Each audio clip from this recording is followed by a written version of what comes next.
So last year we did about just under 5 million in revenue. What do you think the single most important factor was in scaling to millions of dollars in sales? I'm actually more interested in what's going to take us to the next stage, which is, 50 or 100 million. Yeah. What do you think was the biggest mistake that you ever made? What did you learn from it? Awesome. All right, buddy. What's going on, everybody? Welcome back to the channel. Today we're joined by James Kierstead. James is a serial entrepreneur, a mentor, and has decades of experience in business. So James, thank you so much for being here. Thanks for having me, Sheldon. Yeah, on behalf of the audience and myself, we really appreciate you giving us your time, and I'm excited to ask you some questions today. Yeah, excited to be here, share the story of what we've been going through. First question that I got for you is, what did Levin do in sales last year? So last year we did about just under 5 million in revenue. This year, which is almost over, it ends at the end of May for us, our fiscal year end. We're tracking to 7.2 to 7.5 million, somewhere in that range. Wow. So pretty big growth year for us. Yeah. Pretty excited about that, and even more excited about what's coming down the pipe, because our pipeline is really growing massively with builders across Canada and the United States. What do you think the single most important factor was in scaling to millions of dollars in sales? Because obviously you didn't start there. Well, while it's interesting for me to look at what has gotten us to the scale that we're at, the 7 million-ish in sales, I'm actually more interested in what's going to take us to the next stage, which is, 50 or 100 million. Yeah. And, to do that, you really have to be hyper-focused. You have to be driven to sales and to get that customer going. And probably the biggest thing, you have to be really solid at execution. Lots of people and businesses that I've seen, they have this grandiose vision, but they're not really that great at planning, and they lose focus on what's really important. And if those things happen, typically execution doesn't happen. And at the end of the day, it's all about execution and getting it across the line. You obviously have a lot of experience. That's a lot of years in business. Along that time, what do you think was the biggest mistake that you ever made in that time, and what did you learn from it? Well, I'd say probably the biggest mistake that I made in my history, and there's been a long list of them, is holding on to people for too long. The challenge is that I really care about people, and I care about the people that I have working for me. And so consequently, you have this tendency to really delay that inevitable thing, even though I see it coming. The person's just not working out. This isn't the right place for them. They don't necessarily see our vision, or they don't really get it, or maybe they just don't even want it. And I know now, after all these years of making those mistakes, that I have to move quicker. That when it's clear that they don't get it, or they don't want it, or there's a significant capacity issue, we have to part ways and let them move on to something that's going to fire them up and get them going. So you've scaled to a point with Levin that you have 45 employees. What do you think is the secret to building a team that is all aligned and dedicated to the vision of the company? Wow, yeah. So that's well, it starts with hiring.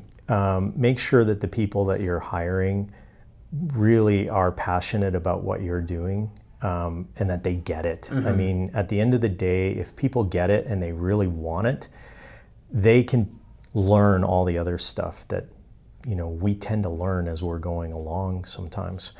Obviously, they have to be competent in their skills. We hire, engineers and software developers and highly skilled individuals.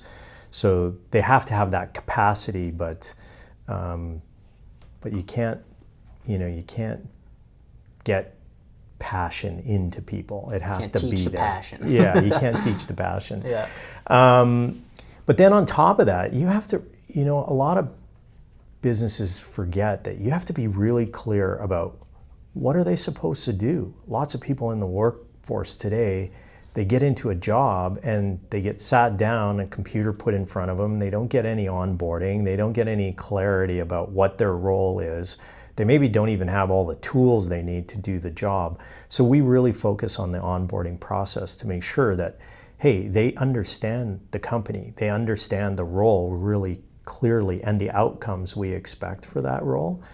And finally, the last sort of portion is we've kind of morphed our annual planning into something where, it's not entirely top down. So our leadership team builds out the basic skeleton of our annual plan, and then we send it out to our teams, and our teams come back and say, hey, these are the objectives and the key results that we're going to do to deliver those company objectives that you guys have outlined in your plan. And why is that so powerful? Well, it's powerful because then they're bought in and they own it. In that 14 years of operation and building and leading a team, what's been the hardest decision that you ever had to make as a leader? Well, I'd say the hardest decision we made was the pivot from solely doing spa controls and looking at developing more business in the spa industry and pivoting away to the home automation side. I mean, it's very scary. We had, Arctic Spas was, I was one of the founders of that company. I still build most of their electronics for their hot tubs. I have a great relationship with the guys, and they're doing amazing. And I came to this point where I could leave the business the size it was. It was going to be profitable and, small, but totally reliant on my previous business, unless I was willing to develop new technology and take it to my buddies' competitors, which I didn't really want to do. Yeah. So when this opportunity to, get into the home automation industry, which is so interesting, it excited me for a number of reasons. One, it's an industry where the pie keeps getting bigger because more and more people are looking to home automation in their homes. So we got a market that's growing, unlike the hot tub industry, which is kind of shrinking.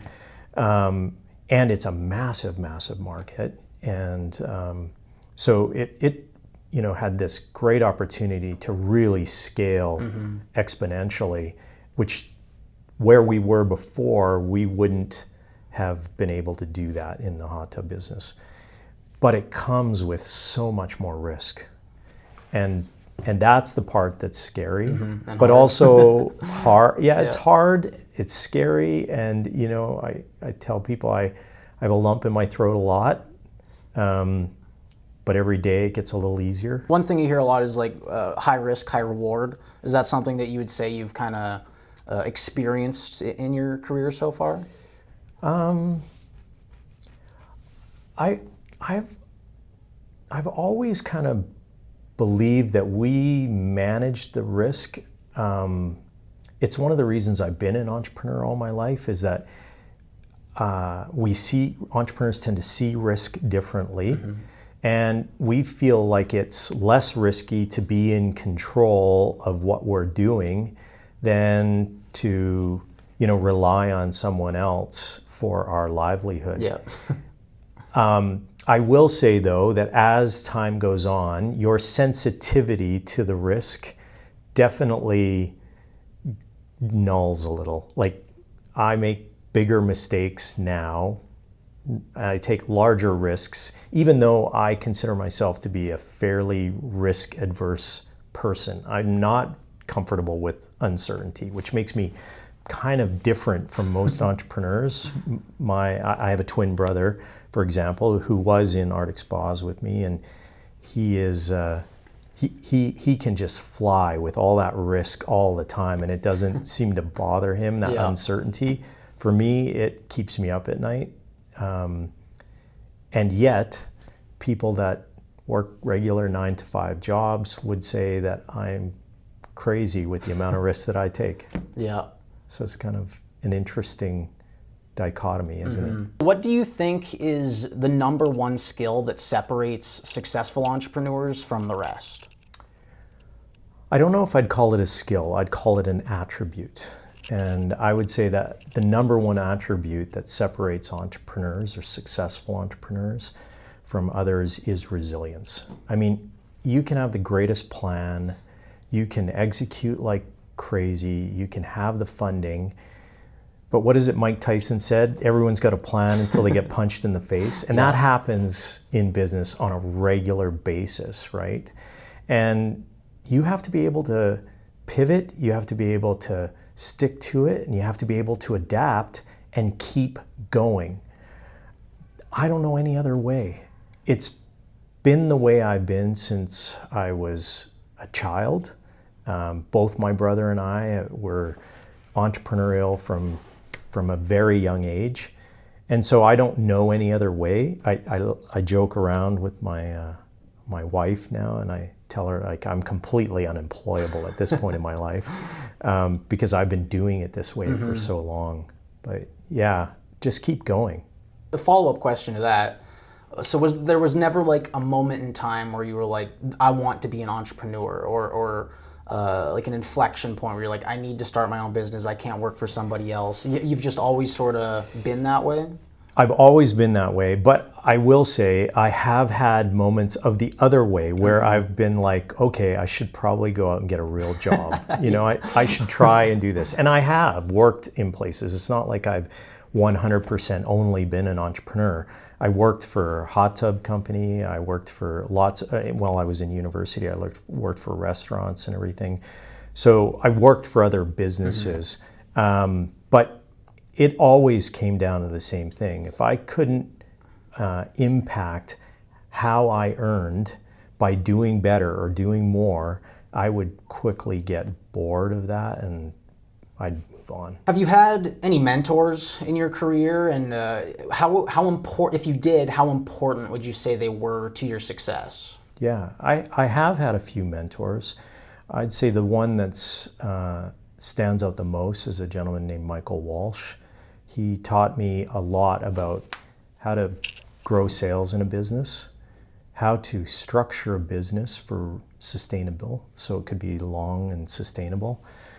And honestly, I don't think I would have become successful in many of the businesses if I hadn't, really adapted and learned from what that fella taught me. The one thing, I've heard this before, and it's there's no shortcut to success, but the one thing that might be a shortcut is mentorship. So I like to ask people about that because it seems to be very important and integral on a lot of people's journeys. Yeah, absolutely. Because the problem we have as entrepreneurs is even though the universities and schools might say there's entrepreneurship training, entrepreneurship training happens in the street. Yeah, while you're doing it. While you're doing it, right? You're building the plane while you're flying it.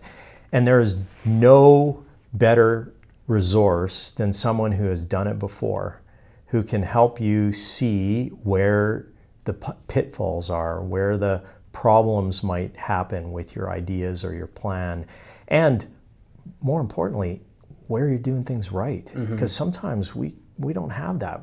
Being an entrepreneur can be pretty lonely. In the other side, in the personal lane, not just business, how do you manage your wealth now that you've grown as an entrepreneur? Do you invest in stocks, real estate, crypto, or NFTs? I don't know. Yeah.